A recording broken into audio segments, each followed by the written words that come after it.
Been previously recorded. Today we present a special Best of Money Chat Now with Larry Steinhouse. So sit back, relax, enjoy the show because it's time for the Best of Money Chat Now with your host, Larry Steinhouse.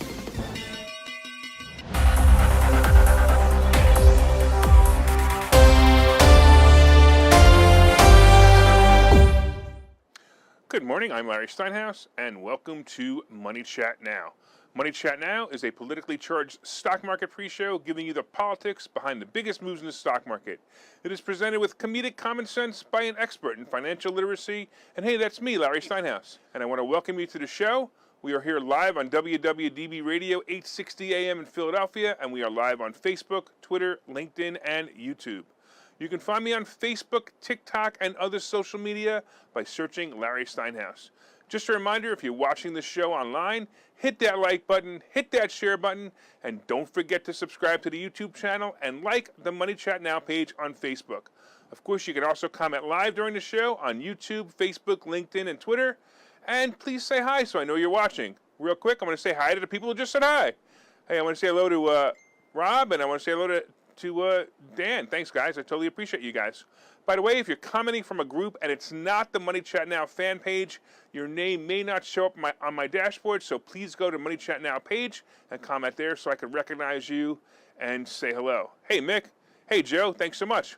Money Chat Now, of course, is brought to you by Investor Schooling, and you can attend a complimentary class this Thursday by going to investorschooling.com, and there you will learn about real estate investing and stock option trading from those who do it every day. All right, let's talk about what's happening next.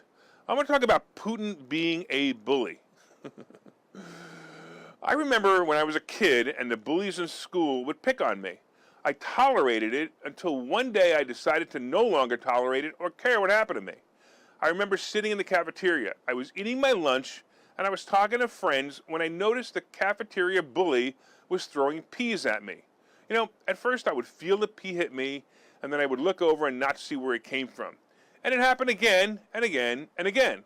Finally, I looked up and saw him do it. This guy was one of those kids you just didn't mess with.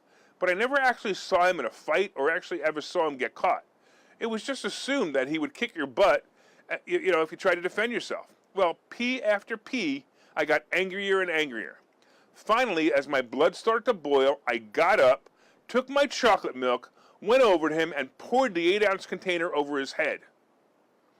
Well, he stood up, ready to go, but something in the look in my eye told him to back down, and he did. He never bothered me again. In fact, when we walked down the halls and passed each other, he would actually nod at me as to say hi. Apparently, this is now the story with Vladimir Putin. We as Americans and the rest of the world were scared of this guy. We really were. He sat there basically right in the Kremlin, and he felt that he ruled the world. In fact, he recently joined up with the crazy guy in China, President Xi, and declared that they were the only superpower in the world and the rest of the world was weak. Now, there may be some truth to the rest of the world being weak because the rest of the world is more concerned about what gender we are instead of what army we're building. But as Putin is learning, he's losing his title as ruler, and now he's becoming just a brat that was a bully a few weeks ago. Who would have thought Ukraine would have defended themselves the way they have? Look, I do realize that Ukraine is probably losing as Russia attacks their land, and Ukraine cannot attack Russia, but the strength of the Ukrainian people and the strength of the president of Ukraine, and he's showing this self-proclaimed king of the world that he's just a bully and he didn't expect a fight from a worthy opponent. He is not only losing his support in his own country, as we've seen through riots and protests in Russia, he's also losing every country, except for, of course, China so far, against him. He's putting them all against him. He's acting like a terrorist instead of a diplomat. Putin has wanted to weaken the West and weaken NATO. However, this invasion of Russia's neighbor, is actually doing the opposite. It looks like the countries of NATO are actually making their alliance stronger as they look to have Putin removed from office or hopefully removed from this planet. We know that NATO cannot go into Ukraine and help because it would likely start World War III. However, as we watch this event, we may see Putin accomplish the exact opposite of what he is trying to do, or at least what we were perceiving he was trying to do. Remember that Putin's goal was to keep Ukraine out of NATO. And that may be a little difficult after all of this, right? The world will be mourning for thousands of Ukrainians who died, and their anger will push NATO countries to get involved in any way they can. We're also now seeing Poland offering planes to Ukraine. However, that will be with the stipulation that the United States replace those planes with more modern planes, so Poland will get more modern planes. And, at first sight, many of us thought this war wouldn't happen, and then we thought it'd be over quickly. And soon, we thought that Russia would own Ukraine as they surrendered. Look, I see that as a short-term ending, but when the page changes in the next chapter, we're going to see other countries and ourselves getting together. The Ukraine will be stronger, and Russia will actually be weaker.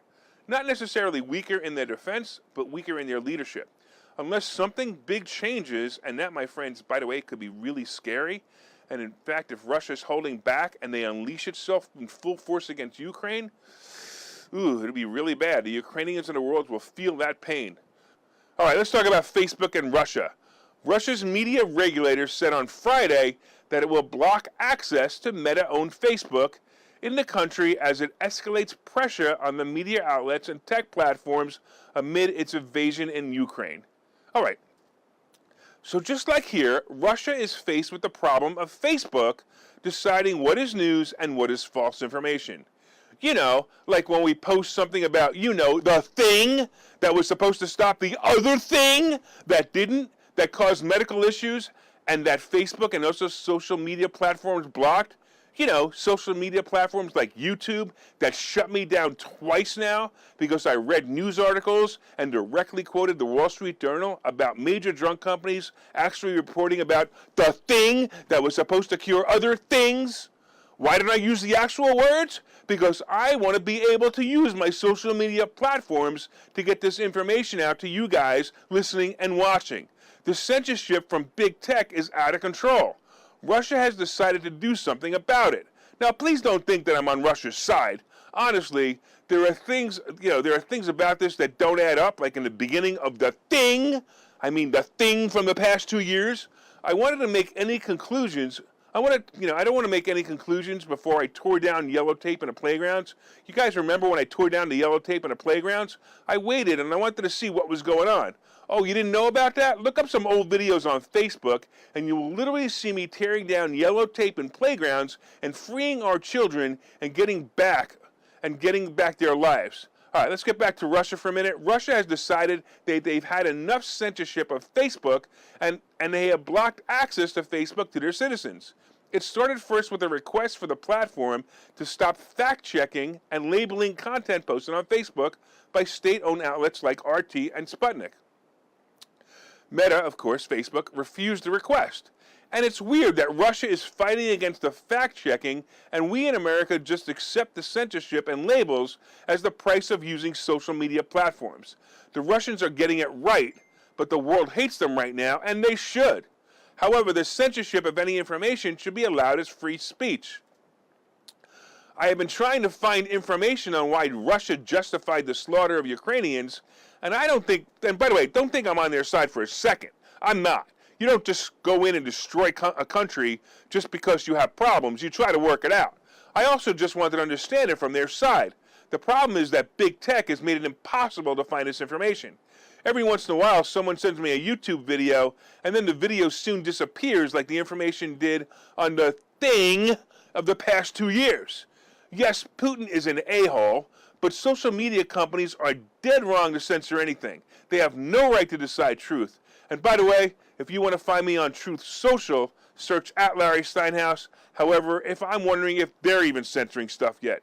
Let's take a break, and I'll see you in a few minutes. Investor schooling needs a new slogan. Investor schooling? Never heard of. Investor schooling? Never heard of it. Investor schooling? Never heard of them. Any suggestions? Phil? Investor schooling. We never heard of you either. Investor Schooling. We never heard of you either. Register for a free class at investorschooling.com.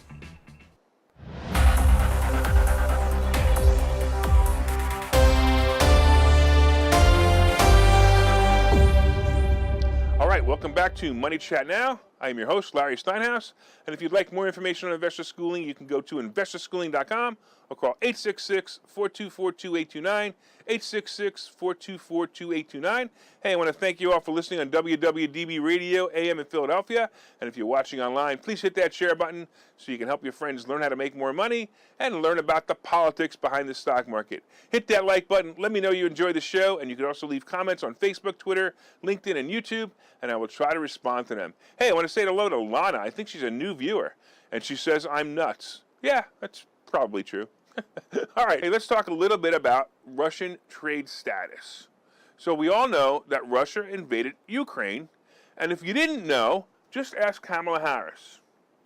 So Ukraine is a country in Europe. It exists next to another country called Russia. Russia is a bigger country. Russia is a powerful country. Russia decided to invade a smaller country called Ukraine. So basically that's wrong. I still want to know if she was talking to a kindergarten class when she did that. No, I know she wasn't. She was actually on the news talking to everybody. It's amazing, right? And of course, Biden, the one who picked her for this job, by the way, is moving to sever normal trade ties with Russia. I just can't get over that clip. All right, and he wants to ban imports of seafood, vodka, and diamonds, as joined by other countries in ratcheting up economic pressure on Moscow for its invasion of Ukraine. So basically, the U.S. wants to cancel Russia as a most favored nation. So this is what's really going on. So the first thing they want to do is they want to cancel Russia as a most favored nation. I realize you have never heard this expression or label before, so let me explain what it really means. A nation with the status most favored trade nation simply means that any tariffs for trade are equal in both countries. So if one nation, for example, trades clothing with a 15% tariff, then the returning nation can only charge a 15% tariff for that same category. So while all the news outlets yesterday were saying that you won't be able to buy Russian diamonds, Russian seafood, and Russian vodka from Russia, that isn't exactly true. You know, I love it how people take a small piece of information and make it bigger, and that's what, basically, maybe we should have Kamala Harris describe that. Also, in order to change the trade status, it will take a vote of Congress. Now, I will tell you that the House is going to take that up next week, says the witch Pelosi. But I realize we do want to punish Russia, but seriously, is this going to work? All we're doing and saying is, yes, you can import goods from Russia, but you have to pay a higher tariff rate. The other option, which is what they really should do, or maybe consider doing, is to ban all goods from Russia, period. Once again, this is going to be a punishment to our country. So even Elon Musk's companies, such as Tesla and SpaceX, have been buying aluminum from Russia for many years, and the tariffs will add to the price of manufacturing the cars, but an all-out shutoff of aluminum flowing into the country may cause delays in manufacturing for Tesla and other companies. So this could be a problem. Think about this, right? We have so many people that need aluminum, we just can't supply it all. That might be a boost for Alcoa, by the way. So if this does happen, look for Alcoa stock to go up. And, as you know, it's basically a tangled web, and I still don't fully understand the invasion of Ukraine by Russia, but I know it's affecting the world and Russia in many negative ways. All right. Let's talk a little bit about oil prices. So it seems that oil prices are rising again, only this time I'm skeptical as to the reason for the rise. I've often said that the news circulating around finances in the stock market is very manipulative, and the reports I'm reading about the reasons oil prices are rising have me a bit suspicious. Oil jumped this morning to a high of about 111, and it's still short, by the way, of the almost $130 a barrel about 2 weeks ago when the war started. And we know that U.S. has declared that they won't be buying oil from Russia during this confrontation. However, we've also discovered that only 7.9% of our oil comes from Russia anyway. So we saw oil prices drop last week to below 100. So what's going on? To me, you ready? It looks like another Dr. Fauci incident. No, not the real Dr. Fauci, but someone at the International Energy Agency is claiming we should all work from home and lower speed limits because the oil supply may run low. Yep, this is all about another fearmonger trying to become famous, or at least it looks that way to me. This announcement by the IEA is causing the fear that is making the oil prices going up. Here we go again. Would someone find these people and put a mask on them, please? Just put a mask on them, or maybe even a pillow over their face, a muzzle, anything that will shut these fearmongers up. So anyway, expect gas prices to push up slightly until the world realizes that this isn't a real problem. It's just a made-up problem so these people can maybe get rich or famous. It's absolutely ridiculous. All right, let's take a quick break. We'll see you in a minute. Investor schooling. Those guys are everywhere. Investor schooling? Those guys are everywhere. Investor schooling? Those guys are everywhere. Investor Schooling. Those guys are everywhere. Register for a free class at investorschooling.com.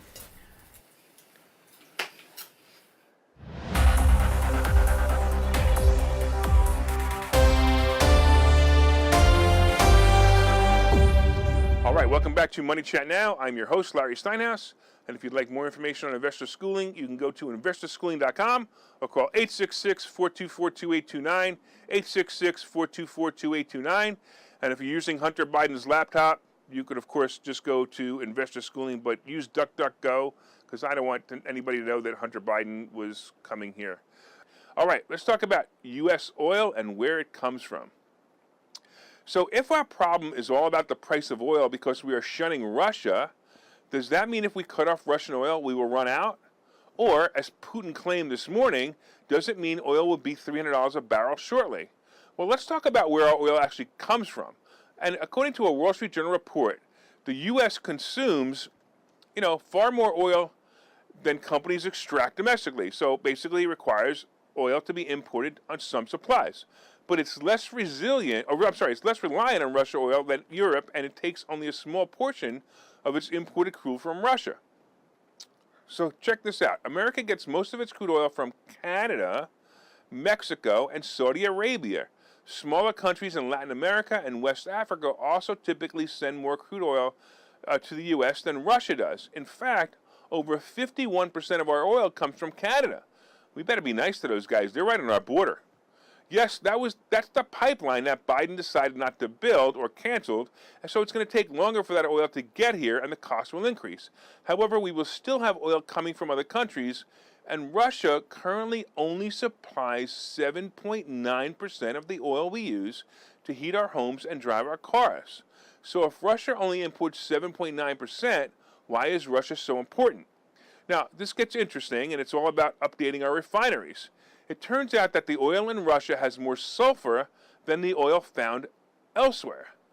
The older, non-updated refineries were built for refining oil with higher sulfur content.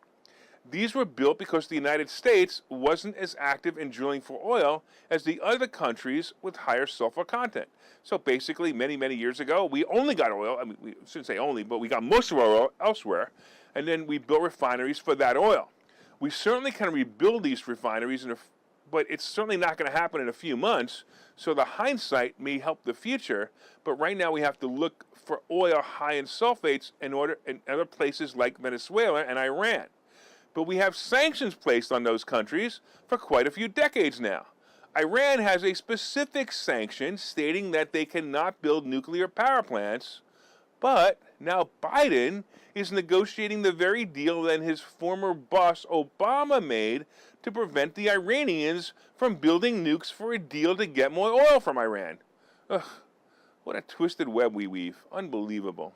The other problem is more and more regulations from the past, such as the Jones Act, and basically this was a law that was passed a century ago, has effectively limited the size of vessels that are allowed to transport goods between U.S. ports. So that has left oil buyers on the West Coast and East Coast effectively unable to get supplies shipped out of the Gulf Coast. So this makes the shipment of oil limited to smaller vessels, so of course it takes more time and more money to ship it to us. So instead of having one big boat, we have 3 smaller boats, right? And this is where the idea of pipelines was started, and that's why we pipeline oil from other places like Canada. Now, getting back to Russia oil, roughly half the oil that the United States imports from Russia goes to the West Coast, where refiners take crude deliveries from overseas largely because they aren't connected by pipelines to the Permian Basin, the largest U.S. oil field. So basically, think about that. The West Coast, once again, is controlling, through regulation and green and these Democrats, it's controlling what's happening right now.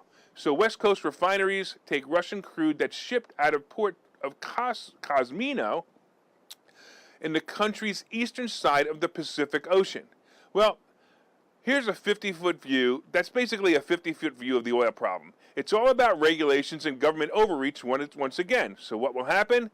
My prediction is the war will end soon with Russia, and Russia will own Ukraine. It's very sad, but it's what's going to happen, and the world will slowly forget the atrocities, just like they did with Crimea.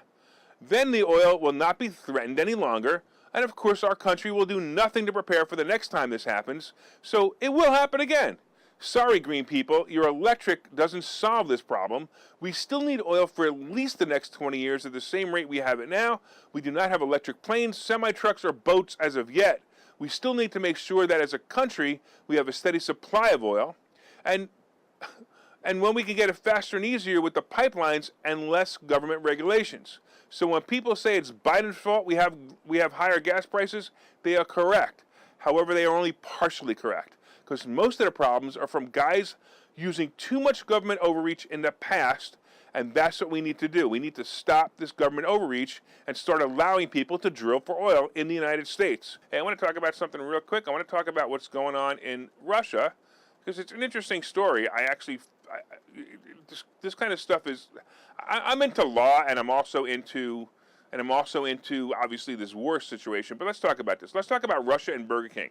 So I reported last week that many companies were temporarily closing up in Russia. Starbucks and McDonald's are some of the companies, and they stand to lose billions by closing, basically in protest of the war against Ukraine. Well, it turns out that one company who promised they would join the bandwagon and close up shop in Russia has decided not to do it. But don't jump to conclusions, because Burger King, by the way, is owned by a company called Restaurant Brands International, and it doesn't own full stake in Burger King business in Russia.